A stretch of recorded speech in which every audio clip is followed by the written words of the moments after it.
हाँ दोस्तों, एक बार फिर से आप सभी लोगों का आपके अपने चहते YouTube channel physics with concept पर दिल खोल करके हार्दिक स्वागत और अभिनंदन है। तो दोस्तों, आज की सुपर डुपर क्लास में हम सभी लोग बहुत ही प्यारा जानदार ज़बरदस्त टॉपिक देखने वाले हैं और उस टॉपिक का नाम है संरक्षी एवं असंरक्षी बल। आज की क्लास में दोस्तों हम लोग सत्यापन भी करेंगे इसका, कैसे पता चलेगा कि ये बल संरक्षी बल है और संरक्षी बल के अंतर्गत कौन कौन से बल आते हैं, असंरक्षी बल ये असंरक्षी बल क्यों है और असंरक्षी बल में कौन कौन से बल आते हैं। बहुत ही शानदार क्लास होने वाली दोस्तों, निकाल लीजिए कॉपी और पेन और हो जाइए ज़बरदस्त तरीके से तैयार। शुरू करें दोस्तों, शुरू करते हैं। संरक्षी बल, कंजर्वेटिव फोर्स। कंजर्वेटिव फोर्स दोस्तों, कंजर्वेटिव फोर्स यानी संरक्षी बल वह बल होता है जिसके द्वारा एक चक्र में किया गया कार्य शून्य हो। दोस्तों मैंने संरक्षी बल की एक परिभाषा नहीं, तीन परिभाषा लिखा हुआ है, देख रहे हो, तीन परिभाषा, पहली परिभाषा, दूसरी परिभाषा, तीसरी परिभाषा। तीनों परिभाषाओं को दोस्तों समझते हैं और कोशिश करते हैं कि आपको इसी क्लास में हम याद करा के ही माने। बिना याद कराए मानेंगे नहीं भाई, आपको याद करा के छोड़ेंगे। दोस्तों पहला आपका क्या है, यदि किसी बल द्वारा एक चक्र में, कितने चक्र में, एक चक्र में किया गया कार्य क्या हो, शून्य हो, तो ऐसे बलों को हम लोग क्या बोलते हैं, संरक्षी बल बोलते हैं। एक चक्र में किया गया कार्य 0 हो तो उसे दोस्तों हम लोग बोलेंगे संरक्षी बल। ये परिभाषा अगर अच्छी नहीं लगी तो ये परिभाषा याद कर डालो। प्रारंभिक कण की प्रारंभिक गतिज ऊर्जा और बाद में गतिज ऊर्जा दोनों नियत रहे तो ऐसे बलों को क्या बोलते हैं हम लोग, संरक्षी बल बोलते हैं। देखो क्या लिखा, यदि किसी कण पर कार्य कर रहे बलों की प्रारंभिक गतिज ऊर्जा तथा अंतिम गतिज ऊर्जा दोनों क्या हो, नियत हो। मतलब अगर पहले 5 जूल हो तो बदबों में 5 जूल हो तो ऐसे बलों को हम लोग क्या बोलते हैं, संरक्षी बल बोलते हैं, जिनकी प्रारंभिक गतिज ऊर्जा और बाद में गतिज ऊर्जा क्या हो, सेम हो, उसे हम लोग बोलते हैं संरक्षी बल। अच्छा, तीसरा परिभाषा मैंने क्या लिखा, संरक्षी बल वह बल होता है जिसके द्वारा किया गया जो कार्य होता है वह पथ पर निर्भर नहीं करता। पथ पर निर्भर नहीं करेगा, किसमें, संरक्षी बलों में। संरक्षी बलों में किया गया कार्य पथ पर निर्भर नहीं करता। तो दोस्तों मैं चाहूँगा कि आप ना तीनों परिभाषा याद रखो कि संरक्षी बलों में किया गया कार्य पथ पर निर्भर नहीं करता। संरक्षी बल वह होता है जिसके द्वारा प्रारंभिक गतिज ऊर्जा और बाद में गतिज ऊर्जा दोनों क्या होता है, सेम होता है।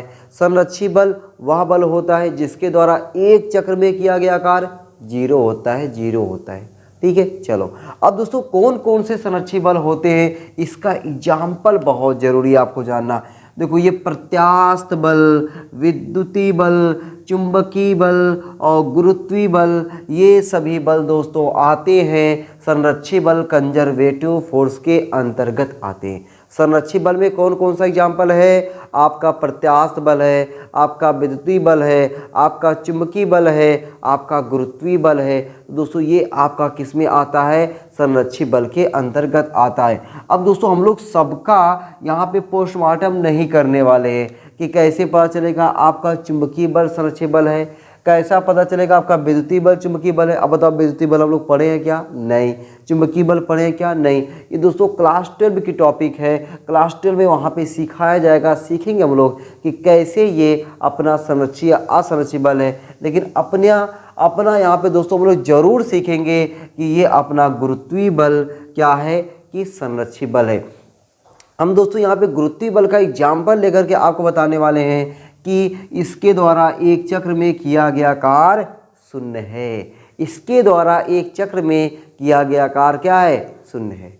उसके साथ साथ दोस्तों अगर हम बात करें असंरक्षी बल की, ठीक है, असंरक्षी बल की, तो असंरक्षी बल देखो क्या हो जाएगा, ये तो अभी क्या अपना है, संरक्षी बल है। अगर मुझे यहाँ पे असंरक्षी बल लिखना होता, असंरक्षी बल क्या है, नॉन कंजर्वेटिव फोर्स क्या है, यदि किसी बल द्वारा एक चक्र में किया गया कार्य शून्य नहीं हो या शून्य ना हो तो ऐसे बलों को असंरक्षी बल कहते हैं। हो गया, वाह क्या बात है।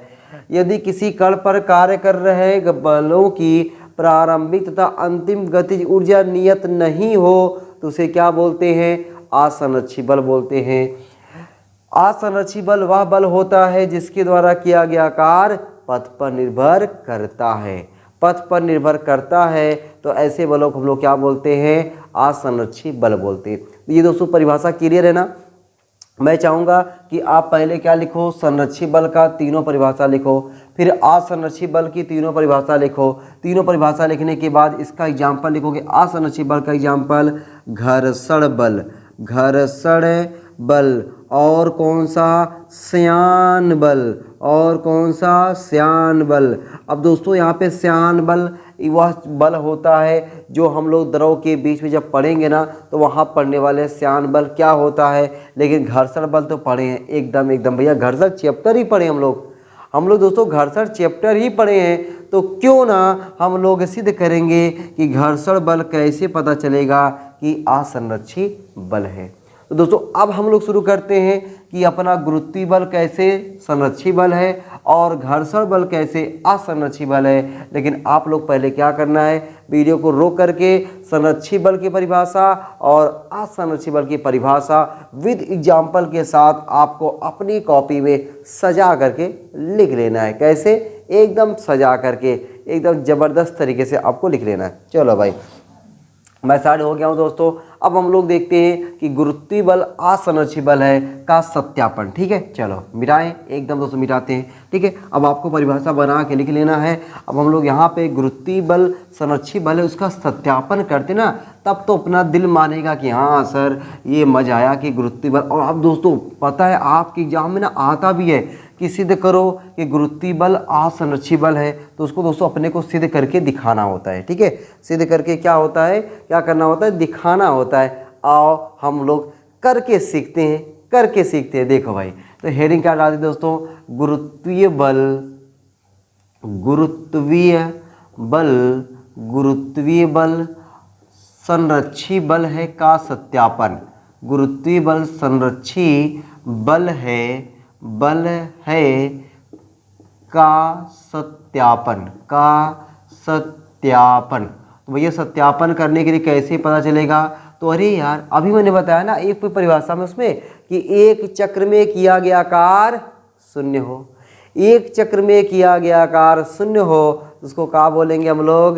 संरक्षी बल बोलेंगे। क्या बोलेंगे दोस्तों? संरक्षी बल बोलेंगे। आओ ना तो करते हैं कि एक चक्र में किया गया कार्य शून्य दिखाते हैं। चलो भाई देखो दोस्तों, देखो भाई देखो, चलो ध्यान से देखो।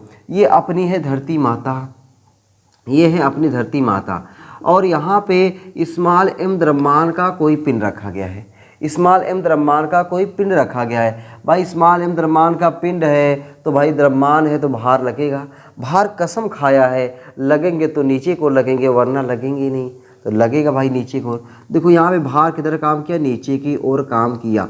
ठीक है, तो हम दोस्तों इस एम द्रव्यमान के पिंड को स्मॉल एच ऊंचाई ऊपर ले जाते हैं। ठीक है, कहाँ ले जाते हैं? ऊपर ले जाते हैं। यहाँ पर लेकर आए स्मॉल एम द्रव्यमान के पिंड को। जब यहाँ पे आएगा तब भी भार किधर काम करेगा? नीचे ही काम करेगा।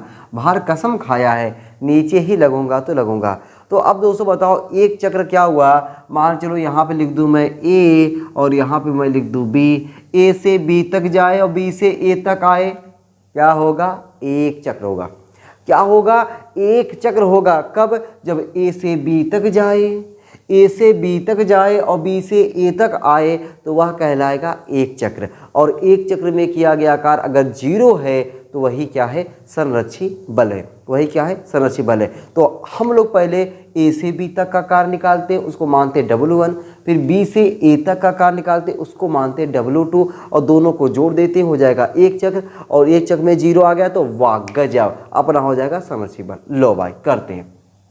तो क्या निकाले? पहले ए से बी तक का कार्य। ठीक है, ए कैपिटल ए से कैपिटल बी तक का कार्य। ठीक ना, कैपिटल ए से कैपिटल बी तक का कार्य, उसको हम लोग क्या मानते हैं? W1। क्या मानते हैं? W1। ठीक है, W का दोस्तों मैंने इससे पहले वाली परिभाषा में ना, इससे पहले वाली वीडियो मैंने आपको कार्य जितना होता था मैंने पूरा ये वीडियो बनाया और ये वीडियो पूरे कार्य को बढ़िया तरीके से समझाया। वहाँ पे दोस्तों मैंने आपको कार्य का फार्मूला बताया था, एफ एस कॉस थीटा बताया था ना। W बराबर एफ एस कॉस थीटा। अब बताओ भाई, यहाँ पे दोस्तों यफ का काम कर रहा है यम जी, भार नीचे की ओर यम जी, ठीक है। एस का काम कर रहा है एच, यहाँ से ए से बी तक ले जा रहे हैं एच, ठीक है। कॉस थीटा, बताओ भैया बल किधर काम कर रहा है, नीचे, विस्थापन किधर हो रहा है, ऊपर, बल काम कर रहा है नीचे, बल काम कर रहा है दोस्तों नीचे, विस्थापन किधर हो रहा है, ऊपर। बताओ कोण कितना बन गया, वाह भाई वाह, 180 बन गया। क्या बन गया, वाह भाई वाह, 180 बन गया। 180 और cos 180 अंश का मान -1 होता है। तो दोस्तों W1 बराबर mgh cos 180 अंश जगह पे -1, तो W1 बराबर आ गया -mgh आ गया। ये तो आया अभी A से B तक का कार्य। अब हम लोग क्या निकाले, B से A तक का कार्य। क्या निकाले, B से A तक का कार्य, ठीक ना, B से A तक का कार्य। अच्छा उसको क्या लिखे, उसको क्या लिखे बोल दे बार, W2 ना, W2 मेन फार्मूला क्या है, एफ एस कॉस थीटा, जो अगली वीडियो में सीखे थे हम लोग। W बराबर एफ एस कॉस थीटा, अगली वीडियो में एफ क्या है, बल, एस क्या है, विस्थापन, थीटा क्या है, बल और विस्थापन के बीच का कोण। चलो भाई अब देखो जरा, B से A तक आएगा, किधर आ रहा है, नीचे, किधर आ रहा है, नीचे, और भार किधर काम करता है, नीचे, विस्थापन किधर हो रहा है, नीचे, दोनों एक ही दिशा में, बल और विस्थापन दोनों एक ही दिशा में। जब दोनों एक ही दिशा में होते हैं कोण कितना बनता है, 0 बनता है। कोण कितना बनता है दोस्तों, 0। ये देखो W2 बराबर F की जगह पे mg, S की जगह पे h और थीटा की जगह पे 0 अंश। तो W बराबर mgh का 0 अंश का मान 1, तो आपको W2 बराबर क्या मिला, mgh मिला, ठीक है। तो एक चक्र का कार्य, ठीक है, एक चक्कर का कार्य या एक चक्र का कार्य, ठीक है, एक चक्र का कार्य, ठीक ना, एक चक्र का कार्य, एक चक्र का कार्य, उसको मानेंगे W। तो W बराबर W1 प्लस W2। तो W1 का मान दोस्तों यहाँ पे क्या आया है, W बराबर -mgh प्लस mg। और लो भाई लो क्या हो गया, अरे 0 आ गया, 0 क्या आ गया दोस्तों, 0 आ गया। अपने को तो 0 चाहिए था, 0 नहीं आता तो हम कैसे कहते कि ये संरक्षित बल है। 0 आ गया तो कहेंगे कि ये क्या है, संरक्षित बल है। क्या है, संरक्षित बल है। तो दोस्तों गुरुत्वीय बल कौन सा बल होता है, संरक्षित बल होता है। कैसे पता चला, ऐसे पता चला अपने को। मजा आ गया ना। चलो दोस्तों अपने को ना एक एग्जाम्पल और समझते हैं, ठीक है। एक एग्जाम्पल से मज़ा नहीं आया, एक एग्जाम्पल में मज़ा नहीं आया यार, एक एग्जाम्पल और लेता हूँ, ठीक है। गुरुत्वीय बल संरक्षित बल का एक और एग्जाम्पल लेता हूँ, वहाँ से आपको और मजा आने वाला, ठीक है। चलो भाई तो मैं साइड होता हूँ, पहले इसको आप लोग पहले क्या करो, वीडियो को रोक करके बढ़िया तरीके जैसे बना हुआ है इसको छोड़ करके, इसको छोड़कर जैसे बना हुआ है उसको पूरा बढ़िया तरीके से नोट कर लो, ठीक है। नोट कर लिए ना, आगे मिटा दे एकदम। अब दोस्तों हम लोग एक और एग्जाम्पल समझते हैं, ठीक ना। इसका एक और एग्जाम्पल समझते हैं तब अपने को लगेगा कि हाँ भाई गुरुत्वीय बल संरक्षित बल है का एग्जाम्पल अपने को बढ़िया तरीके से समझ में आया, ठीक है। चलो ये देखो एक और एग्जाम्पल समझते हैं। दूसरा एग्जाम्पल समझने के लिए दोस्तों देखो क्या करता हूँ मैं क्या करता हूँ, ये देखो मैं यहाँ पे फिगर बनाता हूँ। देखो ये ऐसे, ये देखो मैं कुछ ऐसा फिगर ले रहा हूँ। ये देखो यहाँ ऐसा, मतलब पहले अपना पिंड जो है यम द्रव्यमान का पिंड जो है पहले यहाँ पे था, फिर हम इसको यहाँ पे लेकर आए, फिर इसको हम यहाँ पे लेकर गए, ठीक है। यहाँ से यहाँ तक गए, इसका नाम रख दे रहा हूँ ए, यहाँ बी और यहाँ पे सी, ठीक है। तो यहाँ पे ए, यहाँ पे बी, यहाँ पे सी। तो हम यहाँ पे क्या देख रहे हैं दोस्तों, क्या देख रहे हैं, एक चक्र में किया गया कार्य क्या होना चाहिए, 0 होना चाहिए। एक चक्र में किया गया कार्य क्या होना चाहिए, 0 होना चाहिए। अगर हो रहा है 0 तो है ये संरक्षित बल, अगर हो रहा है 0 तो है ये संरक्षित बल। तो टेस्ट करते हैं, निकालते हैं क्या है एक चक्र का ये किया गया कार्य 0, क्या है एक चक्र का किया गया कार्य 0। तो एक चक्र यहाँ पे क्या समझोगे, ए से बी, बी से सी, सी तक ए, है ना। ए से बी, बी से सी, सी से ए आएंगे तो एक चक्र होगा। अगर दोस्तों पिंड यहाँ पे है तो भार इसका हमेशा कसम खाया नीचे की तरफ ही लगेंगे, यहाँ पे रहेगा तब भी नीचे की ओर लगेगा, और यहाँ पे है तब भी उसका भार किधर काम करेगा, नीचे की ओर ही काम करेगा। इसको दोस्तों मान लेता हूँ इसकी दूरी है x, इसकी दूरी को मान लेता हूँ मैं है h, ये है h, ठीक है। चाहे x मानो चाहे h मानो, कुछ भी मान सकते हो, मैंने h ही मान लिया, ठीक है। मैंने क्या मान लिया, h मान लिया। x मान लूँगा तो पता चलेगा समान दूरी है। चलो दोस्तों अब देखो हम लोग क्या करते हैं, a से b तक का कार्य, a से b तक का कार्य, a से b तक का कार्य, उसको मैं नाम देता हूँ W1। मेन फार्मूला दोस्तों जो हमने सीखा हुआ है, अगली वीडियो में नहीं देखे हो देख लेना, F S cos theta. W1 बराबर हम लोग कहाँ ले जा रहे हैं, भार इसका काम कर रहा है नीचे की ओर, ले जा रहा हूँ मैं इधर, देखो इधर देखो, बताओ कोण कितना बना 90 डिग्री, इधर जा रहा है पिंड, भार काम कर रहा है नीचे, कोण बना 90 डिग्री। एफ की जगह पे mg, एस की जगह पे x कॉस 90 अंश, और ये लो भाई cos 90 अंश का मान जानते हो क्या, एकदम दोस्तों आप जानते हो cos 90 अंश का मान 0। तो आपको W1 बराबर क्या आ गया 0, W1 क्या आ गया 0। अब हम लोग क्या निकाल लें, W2 निकाल लें। क्या निकाल लेते W2, W2 बोले तो B से C तक का कार्य, B से C तक का कार्य, तक का कार्य। अब दोस्तों हम लोग निकालते हैं B से C तक का कार्य, उसको मैं नाम देता हूँ W2। क्या नाम देता हूँ W2। W2 का फार्मूला W बराबर एफ एस कॉस थीटा, ये फार्मूला है अपना, फार्मूला है यार। W2 बराबर F की जगह पे mg, S की जगह पे हमने माना h कॉस थीटा। विस्थापन किधर हो रहा है, ऊपर, विस्थापन किधर हो रहा है ऊपर, भार किधर काम कर रहा है नीचे, तो थीटा कितना हो गया 180 अंश।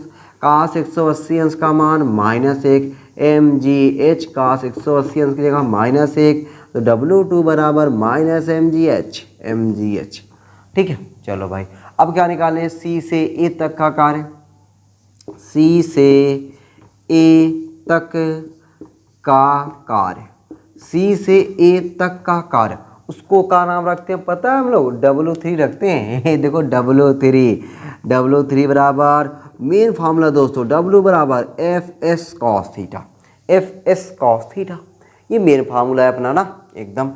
तो W3 बराबर अपना हो जाएगा डफ की जगह पे mg, एस की जगह पे, ओहो हो गया बवाल, हो गया बवाल यहाँ पे। नहीं भैया बवाल होने नहीं देंगे हम तो बवाल होने नहीं देंगे तुम्हारे साथ। देखो क्या करेंगे भाई, C से A तक का डिस्टेंस माने नहीं ना, चलो CA मान लेते, वाह sir CA into cos theta, cos कितना भैया, चलो दोस्तों मान लेते हैं हम लोग यहाँ पे कॉस थीटा, ये देखो यहाँ थीटा यहाँ पे ले लेते हैं, theta cos theta, cos theta. तो कॉस अगर ये थीटा है दोस्तों, अरे यार देखो यहाँ पे ये यहाँ पे थीटा बना है ना, थीटा खास थीटा हो गया। तो कॉस बराबर क्या होता है, आधार बटे कड़, आधार बटे कड़, आधार का काम करेगा ये, लंब का काम करेगा ये, कड़ का काम करेगा ये, मजा आएगा नहीं। आधार का काम करेगा ये, थीटा के सामने की भुजा लंब होती है, दिमाग में घुसा लेना, अगर नहीं पता है तो, पता है तो क्या बात है गुरु, ठीक है। तो दोस्तों अपना W3 बराबर mg CA कॉस थीटा की जगह पे, चलो मुझे यहाँ पर रख देना चाहिए, कोई बात नहीं, कब आधार बटे कड़, आधार की जगह पे h और कड़ की जगह पे CA, ओ देखो CA बर्बाद हो गया, CA क्या हो गया, बर्बाद हो गया। तो W3 बराबर क्या आया mgh। तो एक चक्र का कार्य, एक चक्र का कार्य, उसको मैं नाम देता हूँ W1 plus W2 plus W3। W1 का मान 0 प्लस W2 का मान -mgh प्लस W3 का मान mgh। दोस्तों अपने को चेक करना था कि क्या 0 आता है कि नहीं, क्या 0 आता है कि नहीं, बोलो यहाँ पे क्या आया, ओले ओले ओले भाई लो, यहाँ पे क्या आ गया 0 आ गया, यहाँ पे क्या आ गया 0 आ गया, मज़ा आ गया ना। W बराबर क्या हो गया 0। तो दोस्तों हमने 2 एग्जाम्पल लेकर के आपको समझाया कि किस तरीके से अपना गुरुत्वीय बल क्या है, संरक्षी बल है। क्यों संरक्षी बल है, क्योंकि इसके द्वारा एक चक्र में किया गया कार्य 0 होता है, ठीक है। चलो अब दोस्तों हम आते हैं कि घर्षण बल को चेक करते हैं कि घर्षण बल द्वारा एक चक्र में किया गया कार्य शून्य होता है कि नहीं। क्या होना चाहिए, शून्य नहीं होना चाहिए। क्यों, क्योंकि मैंने घर्षण बल को किस में रखा है, असंरक्षी बल में रखा है। किस में रखा हुआ है, असंरक्षी बल में रखा हुआ है। ठीक है, चलो भाई मैं साइड हो गया हूँ, वीडियो को रो करके बढ़िया तरीके से सुंदर राइट में छाप लेना भाई, मज़ा आ गया। ठीक है, चलो ये देखो या मिटा दिया भाई मैंने दोस्तों मिटा दिया। मैंने 2 एग्जाम्पल के माध्यम से आपको बढ़िया तरीके से समझाया। अब हम लोग देखते हैं कि घर्षण बल असंरक्षी बल है का सत्यापन। ठीक ना, घर्षण बल असंरक्षी बल है का सत्यापन, बहुत ही प्यारा सा सत्यापन है। अभी आप देखोगे ना कहोगे वाह भाई मज़ा आ गया। ठीक है, घर्षण बल असंरक्षी बल है का सत्यापन। देखो भाई घर्षण बल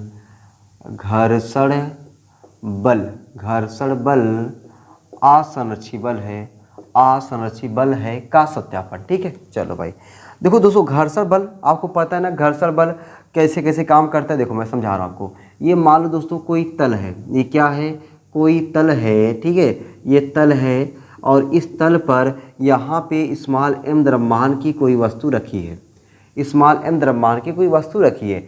मान लो वस्तु को ऐसे इधर की तरफ खींचा गया, मतलब इधर की तरफ बल इस पे आरोपित किया गया। जब बल इधर आरोपित करेंगे तो वस्तु पे जो घर्षण बल लगेगा तो समझ गए होगे किधर लगेगा, इधर की तरफ लगेगा।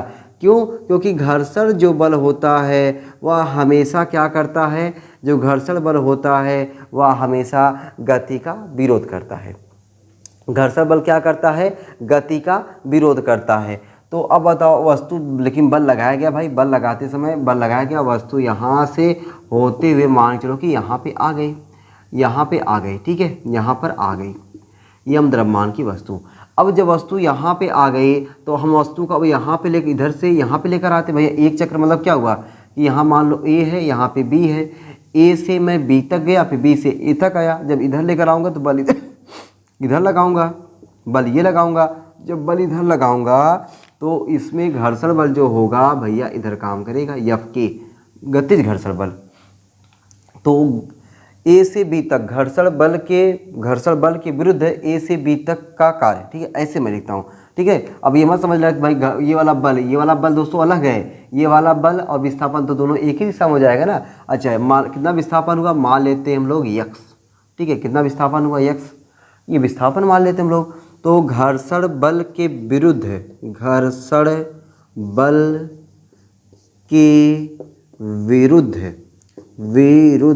ठीक ना, घर्षण बल इधर लग रहा है, घर्षण बल के विरुद्ध A से B तक का कार्य, घर्षण बल के विरुद्ध A से B तक का कार्य, उसको मैं क्या नाम दूँ, W1। W का फॉर्मूला क्या होता है, Fs cos थीटा। तो W1 बराबर F की जगह पे F के घर्षण बल, S की जगह पे x cos थीटा।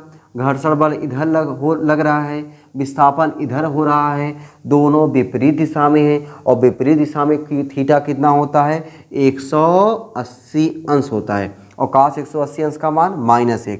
तो दोस्तों आपका W1 जो निकल के आया F के x cos 180 अंश जगह पे -1, तो W1 बराबर -F के x, ये W1 आया। अब हम लोग क्या लिखे कि घर्षण बल के विरुद्ध B से A तक का कार्य। ठीक ना, घर्षण बल के विरुद्ध, ठीक ना, घर्षण बल के विरुद्ध B से A तक का कार्य, घर्षण बल के विरुद्ध B से A तक का कार्य। अब अपना बताओ भाई फार्मूला, उसको मैं नाम लेता हूँ W2, main formula Fs cos theta. W2 बराबर F की जगह पे F के, x की जगह पे x। अब बताओ थीटा, घर्षण बल इधर काम कर रहा है, हम ला रहे हैं इधर ला रहे हैं, थीटा कितना हो गया 180 अंश। cos 180 अंश का मान आपकी जुबान पे होगा यार, आपकी जुबान पे होगा कि -1 होता है। तो W2 बराबर क्या मिला आपको, -F के x। तो एक चक्र का कुल कार्य, एक चक्र का कार्य दोस्तों, एक चक्र का कार्य जब यहाँ पे निकालोगे तो आपको W बराबर क्या मिलेगा, W1 + W2। तो W बराबर W1 जगह पे -F के x प्लस W2 जगह पे -F के x। तो आपको W बराबर -F के x माइनस माइनस जुड़ जाएगा ना भैया। तुम लोग कभी कभी माइनस माइनस प्लस बोल देते हो। -2f(k(x). तो यहाँ पे क्या देख रहे हो, यहाँ पे क्या देख रहे हो कि एक चक्र का क्या किया गया कार्य जीरो है? नहीं जीरो है। तो इसीलिए घर्षण बल कौन से कैटेगरी में आता है? असंरक्षित बल की कैटेगरी में आता है। घर्षण बल किस में आता है? असंरक्षण बल की कैटेगरी में आता है, असंरक्षित बल की कैटेगरी में आता है। क्यों? क्योंकि इसके द्वारा एक चक्र में किया गया कार्य क्या है? जीरो नहीं है। ठीक है, यहाँ पे दोस्तों देखो यक्स आया है, मतलब पथ की लंबाई आया है, तो यह पथ पर निर्भर करता है। असंरक्षित बल वह पथ पर निर्भर करता है, जबकि संरक्षित बल होता है वह पथ पर निर्भर नहीं करता। जो संरक्षित बल होता है वह पथ पर निर्भर नहीं करता है। तो दोस्तों आज की क्लास में मैंने आपको संरक्षित और असंरक्षित दोनों बलों को बताया। दोनों बलों में कौन कौन से संरक्षित बल हैं, कौन से असंरक्षित बल हैं। आपको दोस्तों याद होना चाहिए कि आपका गुरुत्वीय बल, आपका विद्युत बल, आपका चुंबकीय बल, आपका प्रत्यास्थ बल, ये सब संरक्षित बल में आते हैं। ऐसे बलों को हम लोग, संरक्षित बल को हम लोग क्या बोलते हैं? केंद्रीय बल भी बोलते हैं, क्योंकि ये दो पिंडों को मिलाने वाली या दो वस्तुओं को मिलाने वाली रेखा की दिशा में काम करते हैं, इसलिए इनको केंद्रीय बल भी बोलते हैं। इस बात को नोट पॉइंट में लिखा जाए भाई। ठीक है, यहाँ पे नोट पॉइंट में दोस्तों आप लोग लिख सकते हो कि संरक्षित बल को केंद्रीय बल भी कहते हैं। संरक्षित बल को केंद्रीय बल भी कहते हैं, केंद्रीय बल भी कहते हैं। तो अगर कोई यहाँ से पूछे केंद्रीय बल किसे कहते हैं, तो आप कहोगे दो वस्तुओं को या दो पिंडों को मिलाने वाली रेखा की दिशा में लगने वाले बल को हम लोग क्या कहते हैं? केंद्रीय बल कहते हैं। और जितने केंद्रीय बल होते हैं सब कौन से बल होते हैं? संरक्षित बल होते हैं। तो संरक्षित बल को केंद्रीय बल कहते हैं या केंद्रीय बल को संरक्षित बल कहते हैं। बात तो एक ही है ना, बात तो दोस्तों एक ही है ना। चलो भाई, जो आज की क्लास में हमने इतना सीख लिया, अब अगले क्लास में हम लोग सीखने वाले हैं ऊर्जा के बारे में। किसके बारे में सीखने वाले हैं? ऊर्जा के बारे में सीखने वाले हैं। ऊर्जा किसे कहते हैं, ऊर्जा कितने प्रकार की होती है, सब कुछ दोस्तों बड़े डिटेल में एकदम ज़बरदस्त तरीके से सीखने वाले हैं। ठीक है, चलो भाई, लो मैंने रख दिया। तो आज की क्लास यहीं तक रखें, एकदम यहीं तक रखते हैं। ठीक है, आप लोग ऐसे ही हंसते रहना, मुस्कुराते रहना, पढ़ाई लिखाई को शानदार धुआंधार ज़बरदस्त तरीके से दोस्तों करते रहना। नोट्स बढ़िया से बनाते रहो, हर एक चीज़ को ज़बरदस्त तरीके से लिखते रहो, पढ़ते रहो, समझते रहो। आपको मज़ा लेते रहो पढ़ाई का, बस मज़े के साथ पढ़ाई करो, मुस्कुराते हुए मज़े के साथ पढ़ाई करते रहो, आनंद लेते रहो। चलो भाई, चलते सबको, bye bye, Radhe Radhe, love you, Tata.